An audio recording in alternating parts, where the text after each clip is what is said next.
Hello, Chicago.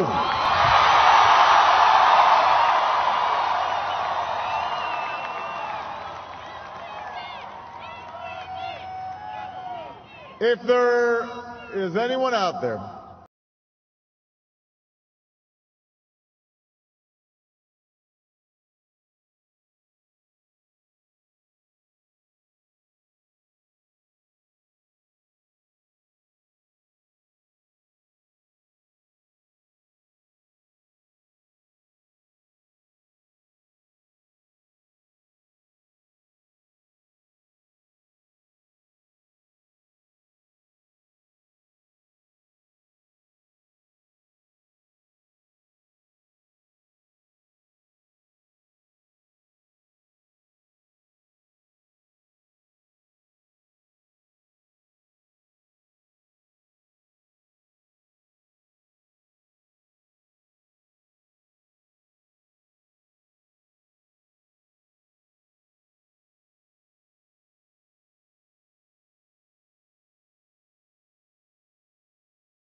it's the answer that led those who've been told for so long by so many to be cynical and fearful and doubtful about what we can achieve, to put their hands on the arc of history and bend it once more toward the hope of a better day. It's been a long time coming, but tonight, because of what we did on this day, in this election, at this defining moment, change has come to America.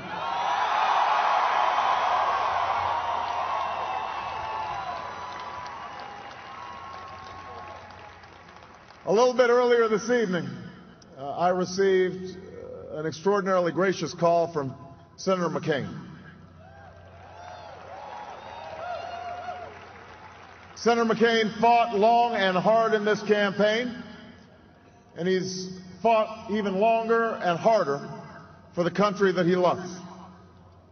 He has endured sacrifices for America that most of us cannot begin to imagine.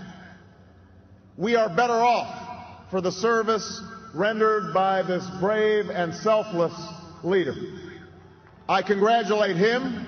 I congratulate Governor Palin for all that they've achieved, and I look forward to working with them to renew this nation's promise in the months ahead.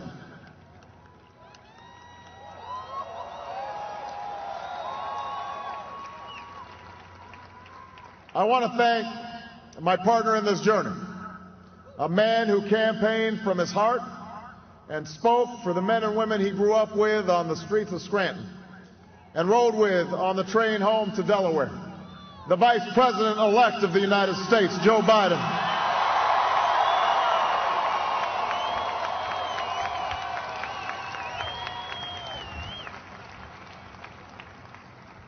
And I would not be standing here tonight without the unyielding support of my best friend for the last 16 years, the rock of our family, the love of my life, the nation's next First Lady, Michelle Obama.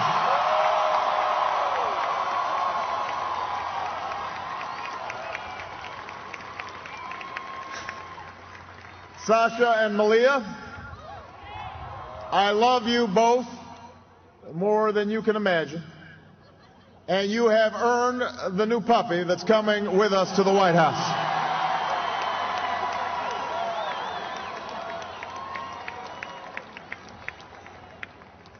And while she's no longer with us, I know my grandmother's watching, along with the family that made me who I am.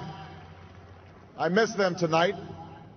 I know that my debt to them is beyond measure.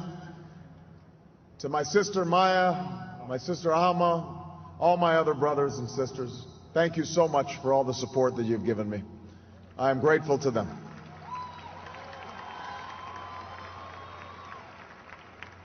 To my campaign manager, David Plouffe,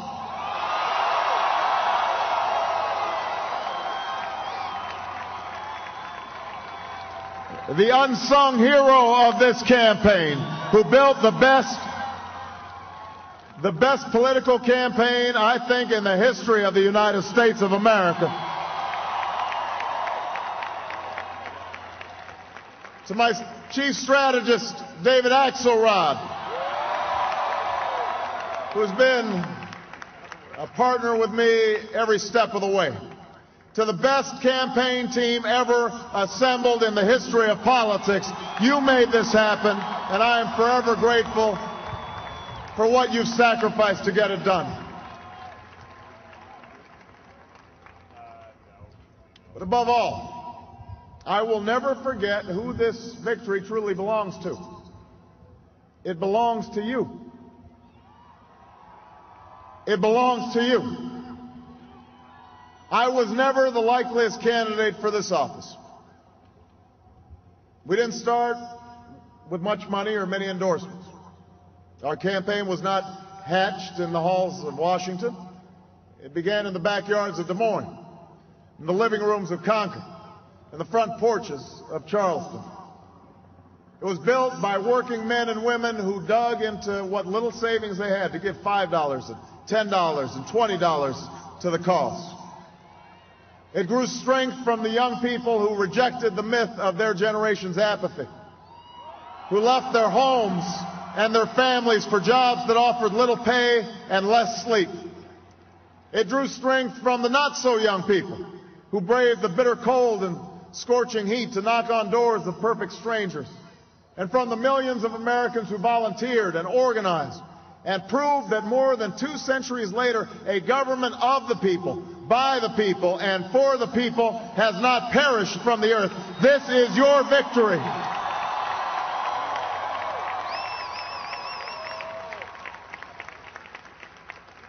Now, I know you didn't do this just to win an election. And I know you didn't do it for me.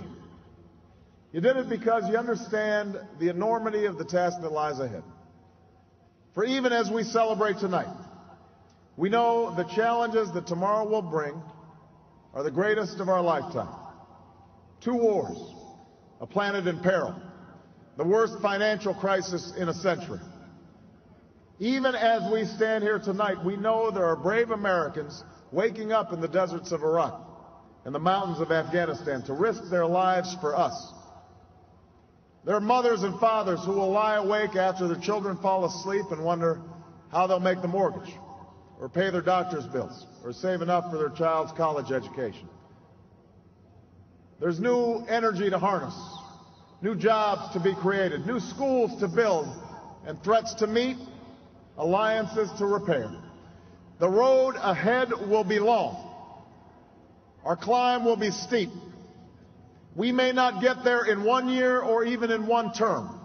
But America, I have never been more hopeful than I am tonight that we will get there. I promise you, we as a people will get there.